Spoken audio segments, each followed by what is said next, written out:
Hello everyone! Welcome po sa aking channel. Ayan, dito na naman po tayo. Meron naman po tayong iba-vlog.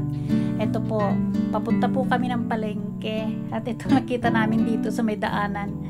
Bale, buti na lang hindi kasali yung basura na yan dito sa tinapon nilang mga sodas. Ito yung ng kahoy.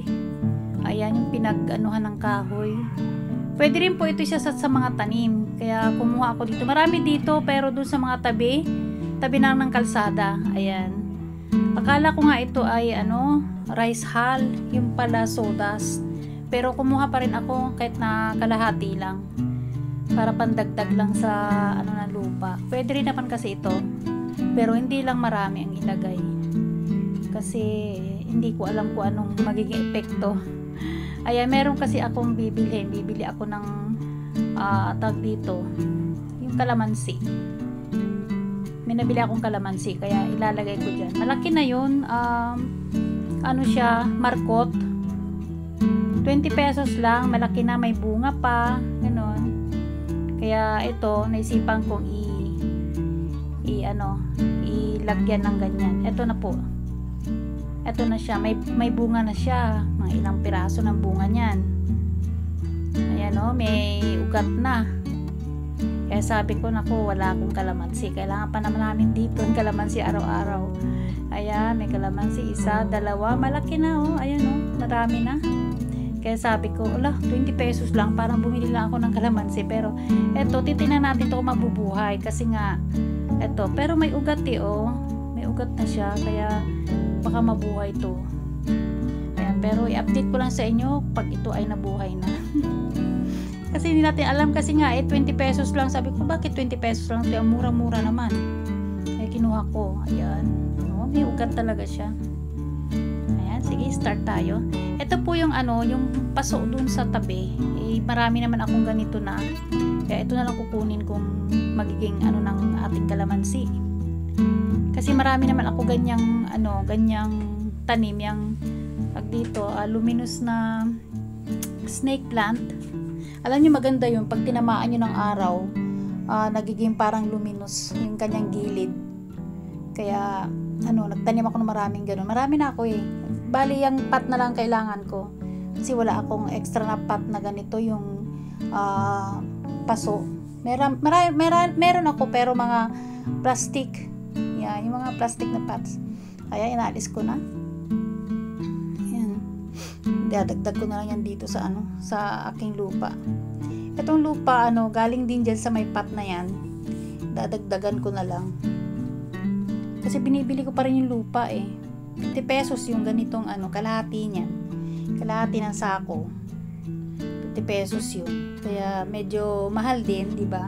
Ilang pot lang malalagay doon. Tapos kung dadagdagan ko lang ganito, mga risal, mga coco peat, mga ganitong sodas, pandagdag na rin yun. At least hindi na masyadong sa lupa. Kasi nga may may dagdag siyang mga coco peat, mga ganyan. Pero ewan ko lang kung malusog ito na kasi nga sodas. Pero napansin ko dati, sabi hindi daw maganda pag marami kayo ilalagay. Kaya susubukan ko na lang dito sa kalamansi. Ayan. Dumami yung ating lupa.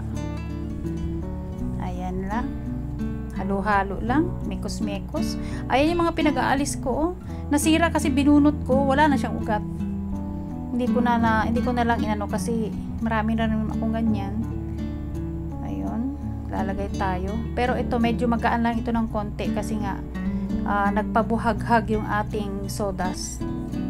Medyo magaan-gaan lang siya ng konti. Ang nagpabigat lang dito yung paso. Mabigat siya, malaki. Ayan, eto na. Na natin. Alisin natin yung plastic. Ayan alisin na natin yung plastic. Sana mabuhay ito kasi wala kaming kalamansi.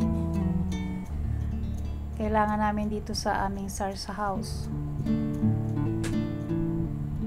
Ayun maganda yung kanyang talagang buhay may kulay green pa nga siya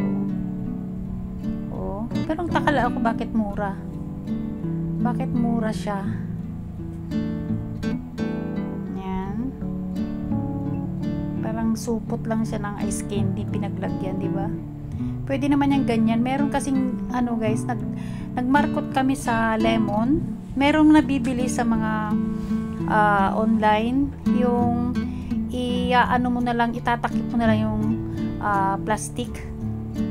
Tatakip na lang siya dun sa ginawang lupa. Ayan, kagaya ganyan. Itatakip na lang siya dyan. Para hindi na masyadong, ayan, ganda ng ugat to. Para hindi na masyadong matagal ang paglalagay mo ng markot. Ayan.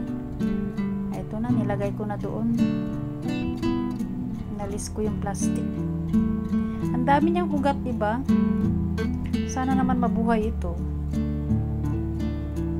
Pero tataka lang ako bakit 20 pesos lang. Dapat mahal ito. Maabot dapat ito ng 100 or diba? Baka peke ito.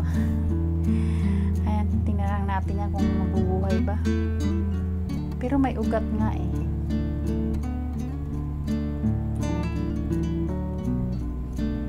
Ayan guys, sa hindi pa po nakapag-follow sa akin, subscribe. Ayan, pa-subscribe naman po. At saka sa hindi pa po nakakapag-ring the bell dyan, pa-ring na lang din po ang bell para updated po kayo sa aking ibang mga videos pagka may bago. Ayan. Meron na rin po akong tips. Baka bumalik nila ako ng tips kasi sa kabila ginagawa ko tips and tricks. Kasi sabi ko para nakakapagod na rin magtanim-tanim at saka para na kaming jungle dito. Ayan guys, punong-puno na kami ng tanim dito sa paligid, kahit sa mga gilid-gilid. Ayan guys, tapos ko na. Ayan, tapos na.